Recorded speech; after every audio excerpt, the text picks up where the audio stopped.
찰리 표준설교일 믿음으로 말미암는 구원 설교 핵심 요약 서론 하나님의 축복은 하나님 사랑의 본성에서 연유된 것으로 우리에게는 값없이 베푸시는 것으로 나타난다. 이것이 의미하는 바는 분명하다. 우리의 존재 자체가 하나님의 은총이며 우리 안에서는 그 어떤 의로움도 찾을 수 없다는 것이다. 그 어떤 공로도 찾을 수 없는 것은 인간은 본질상 죄인이기 때문이다. 이는 하나님의 형상은 파괴되어 부패되었으며 그로 인해 나타나는 모든 행위 또한 악하다는 것을 의미한다. 따라서 인간은 하나님의 은총을 입어야 한다. 은총을 입는 것은 은혜 위에 은혜의 사건이다. 따라서 우리는 감사하다는 말밖에는 할 것이 없다. 그렇다면 우리는 어떻게 하나님의 은총을 발견할 수 있는가? 성경은 지체 않고 답할 것이다. 믿음으로 이 진리를 구원과 관련해서 좀 더 풀어 말한다면 이렇게 말할 수 있을 것이다. 은혜는 구원의 원천이고 믿음은 구원의 조건이다. 하나님의 은총은 우리를 구원하고도 남는다. 하나님의 본성은 이렇게 하시기를 기뻐하신다. 우리는 이 하나님의 은총을 잊기만 하면 된다. 어떻게 가능한가? 오직 믿음으로만 가능하다. 구원의 믿음은 무엇인가? 구원의 믿음이 아닌 것. 먼저 구원을 일으키는 믿음이 아닌 것을 살펴보자. 하나님이 계시다는 것과 그분을 찾는 이들에게 상 주시는 분임을 믿는 정도의 믿음과 다르다. 다른 종교를 숭상하는 사람들도 이런 정도의 믿음은 가지고 있다. 이보다 더 진전된 믿음, 곧 능력의 하나님을 알고 예수께서 그리스도이심을 믿으며 그의 종들을 알고 모든 성경이 하나님의 영감으로 주어졌음을 믿는 정도의 믿음과도 다르다. 마귀도 이 정도의 믿음은 가지고 있기 때문이다. 그리스도를 위해 모든 것을 버릴 정도의 믿음, 기적을 일으키고 모든 질병을 치유하며 마귀들을 제압할 능력을 가진 믿음, 하나님 나라의 존재를 확신하고 그 나라를 선포하기를 주저앉는 믿음도 구원의 믿음과는 다르다. 제자들은 이런 믿음을 소유했지만 주님이 바라는 믿음은 아니었기에 주님으로부터 믿음 없는 세대여 겨자씨 하나만도 못한 믿음의 소유자라는 핀잔을 들었던 것이다. 2. 구원을 일으키는 믿음은 그렇다면 구원을 일으키는 믿음은 무엇인가? 이는 그리스도를 믿는 믿음이다. 이 믿음은 사변적이거나 합리적인 믿음이 아니다. 냉랭하고 생명 없음에 대해 성경은 이렇게 증언한다. 내가 만일 내 입으로 예수를 주로 시인하며 또 하나님께서 그를 죽은 자 가운데서 살리신 것을 내 마음에 믿으면 구원을 받으리라. 사람이 마음으로 믿어 의에 이르고 입으로 시인하여 구원에 이르느니라. 이 믿음은 예수님의 죽으심 그리고 부활의 능력을 확신한다는 점에서 제자들의 믿음과는 분명 다르다. 구원의 믿음은 예수께서 우리의 범죄함 때문에 내어준 바 되고 우리를 의롭게 하시려고 살아나셨다는 그리스도의 복음을 믿는 믿음이어야 한다. 즉 구원의 믿음은 그리스도의 복음 전체에 대한 확고한 믿음이며 그리스도의 보혈에 전적으로 의뢰하는 믿음인 것이다. 이를 좀 더 구체적으로 표현하면 예수님의 삶과 죽음과 부활의 공로에 전적으로 의뢰하고 우리를 위해 자기를 버리시고 우리 안에 사시는 우리의 대속과 생명이신 그리스도께 전적으로 우리를 내어 맡기는 것이다. 이를 단순하게 표현한다면 우리의 구원이신 그분께 접붙여지는 것이다. 구원이란 구원의 사건은 언제 일어나는가? 구원은 먼 미래, 우리가 죽음 이후에만 이루어질 일이 아니라 지금 여기에서 경험할 수 있는 현재적 사건이다. 즉 우리는 구원을 이 땅에서 얻을 수 있다. 구원은 앞으로 일어날 것이고 말할 수 있는 현재 사건인 것이다. 그렇다면 도대체 구원이란 무엇을 의미하는가? 1. 죄로부터의 구원이다. 구원은 무엇보다도 죄로부터의 구원이다. 죄로부터의 구원을 더 구체적으로 표현해 본다면 다음의 세 가지 형태를 갖는다. 1. 죄책으로부터의 구원. 죄책이라 함은 과거에 범한 모든 죄를 의미한다. 이 죄책을 해결할 수 있는 것은 이 세상에 아무것도 없다. 이 일은 오직 하나님이 예비하신 방식으로만 가능할 뿐이다. 하나님께서 예비하신 방식이란 예수 안에 있는 속량에 힘입어 하나님의 은혜로 값없이 의롭게 되는 길이다.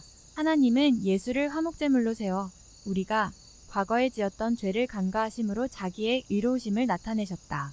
즉 그리스도께서 저주받음으로 우리를 율법의 저주에서 속량하시고 우리의 빈 문제를 도말하셨다. 그러므로 예수 그리스도를 믿는 자에게 결코 정죄함이 없다고 외칠 수 있는 것이다. 이 두려움에서의 구원. 두려움이란 자신의 죄로 인해 받을 하나님의 징벌과 진노에 대한 두려움을 의미한다. 구원은 더 이상 이 같은 두려움에 붙들리지 않는 것을 의미한다. 다시 말해 주인의 심판을 늘 두려워해야 하는 두려움의 종. 신분에서 벗어나 하나님을 아바 아버지라 부르는 아들의 신분으로 전환되었음을 의미한다.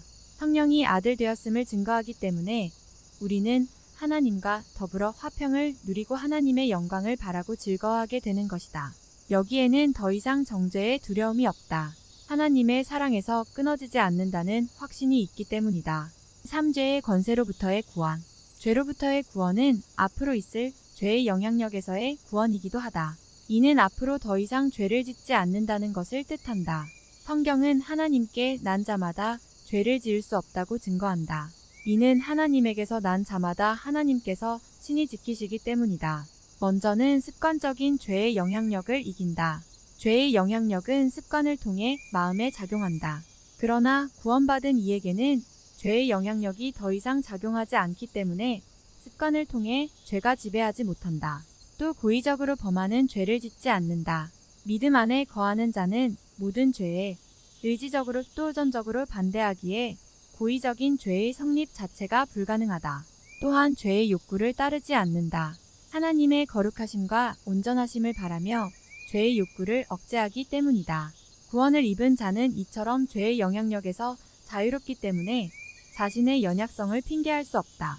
그런데도 불구하고 죄를 짓는 것은 자신이 죄를 짓고자 하는 의지의 작용이지 결코 자신의 연약성 때문이 아니다. 구원받은 자, 하나님께 난 자는 죄의 영향력에서 벗어났기 때문에 만일 죄를 범하지 않기로 결단한다면 더 이상 죄를 범치 않는다. 과거에는 죄를 범했지만 지금은 범하지 않는다. 2. 구원은 칭의에서 온전함에 이르는 전 과정이다. 구원은 소극적으로는 죄로부터의 구원이지만 적극적으로는 의로움의 획득이다. 즉 구원은 그리스도의 대속으로 말미암아 지금 믿는 이들에게 이루어지는 죄책과 형벌로부터의 해방이요 죄의 권세로부터의 해방인 동시에 하나님께서 의롭다 인정하시는 칭의의 사건이다. 이 칭의의 사건은 우리 안에서 실질적인 변화를 일으키게 되는데 이것이 바로 거듭남이다. 의로움을 입는 순간 그는 그리스도와 함께 하나님 안에 감추어져 있는 새 생명으로 성령에 의해 거듭나는 축복을 누리게 된다. 그런데 거듭남은 말 그대로 새로 난 아이처럼 순전한 말씀의 젖을 사모하는 상태다. 어린아이가 젖을 먹고 성장하듯이 순전한 말씀의 젖을 먹고 성장하게 된다. 성장하는 영혼은 믿음에서 믿음으로, 은혜에서 은혜로 나아가 마침내 온전한 이가 되는데 구원은 바로 이 과정 전체를 포함한다. 여기서 1차적으로 중요한 것은 칭의의 사건이다. 칭의의 사건은 이 모든 구원의 과정을 여는 첫 관문이기 때문이다. 이 칭의의 사건은 바로 믿음으로 말미암는다. 이것이 우리가 익숙히 들어온 이신칭의다. 이신칭의와 관련된 논쟁들, 믿음으로 말미암아 의를 얻는다는 이신칭의의 가르침은 구원의 진리 가운데 핵심적인 사항이다. 그러나 이 구원의 진리를 강조하기 꺼려하는 이들이 많다. 이들은 여러 가지 형태의 교묘한 논리를 제시함으로써 교회에서 이신칭의의 가르침을 배격해야 한다는 주장을 한다. 이들이 제시하는 대표적인 논리에는 다음과 같은 것들이 있다. 첫째, 이신칭의의 가르침이 성화적 삶을 무력화한다는 주장이다. 이 주장은 칭의가 성화로부터 분리되는 것이 아니라 성화를 가능하게 하는 근원이라는 점에서 타당성이 없는 주장이다. 둘째, 유율법을 무용하게 한다는 것이다. 이 주장은 칭의를 가져오는 믿음에 대한 오해에서 유래된 잘못된 주장이다.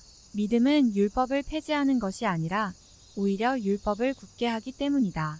셋째, 이신칭의는 믿음이 핑계가 되어 사람들을 교만으로 이끈다는 주장이다. 이 지적은 새겨들을 만하다. 이신칭의 가르침의 핵심은 믿음으로 의를 얻는 것이다. 믿음도 우리의 공로가 아니며 하나님의 은혜로 말미암은 것이라는 사실을 제대로 안다면 우리에겐 자랑할 것이 없고 늘 겸손함으로 구원을 이루어 가야 한다. 넷째, 이신칭의의 가르침이 죄를 오히려 장려한다는 주장이다. 그렇지 않다. 이신칭의를 가능케 하신 하나님의 선하심은 끊임없는 회개로 이끄시기 때문이다. 진실되이 이롭다 함을 입은 이는 하나님을 더 갈망하게 된다. 다섯째, 이신칭의의 가르침에 있어서 인간의 역할은 없고 이렇게 인간이 할 일이 없다면 인간을 무기력하게 만드는 것 아니냐는 주장이다.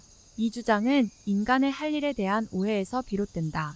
구원에 있어서 인간의 할 일은 자기의 것을 부정하고 그리스도의 공로에 의지하는 것이다. 하나님의 은혜로 말미암은 의는 인간의 역할을 찾고자 하는 것, 곧 율법에 의지하는 것과는 아무런 관련이 없다. 결국 이신칭의의 가르침은 하나님의 구원의 진리를 알지 못하는 이들에게는 매우 불편한 가르침이기 때문에 그들은 여러 가지 그릇된 주장으로 이 진리를 가르치지 못하도록 애쓴다. 그러나 이들의 주장은 허구임을 알아야 한다. 결론. 이신칭의의 진리는 모든 이에게 열려있는 복음의 소리다. 이것은 돈 없이 값 없이 살 수 있는 은혜의 복음이며 어떤 죄인이든지 용서받을 수 있는 제한 없는 복음이다. 이 진리를 믿는 이는 부끄러움을 당하지 않고 구원의 기쁨을 누리게 된다. 이 진리는 모든 이에게 선포되어야 한다. 그 누구도 이 진리를 듣는 데에서 제외되어서는 안 된다. 가난한 이못 배운 사람, 어린이, 죄인들, 심지어 명망가들도 들어야 한다. 이 진리가 나태한 종교를 깨웠고 도덕적 타락을 시정했으며 인간으로 하여금 자만의 파도를 멈추게 했으며 2% 부족한 그리스도인들에게 참된 그리스도인의 길로 나아가도록 했다. 이 복음을 반대하는 사람을 만나도 놀랄 일이 아니다. 참 진리를 전할 동기를 부여한다는 점에서 긍정적일 수 있다. 반대가 없다면 이 진리에 대해 관심조차 사라질 수 있기 때문이다. 우리는 연약하나 이 진리를 선포해야 한다. 이 진리를 선포할 때 우리는 더 이상 약한 자가 아니다. 구원의 대장 되시는 그리스도께서 앞서 가시며 그분 안에서 승리하게 될 것이기 때문이다.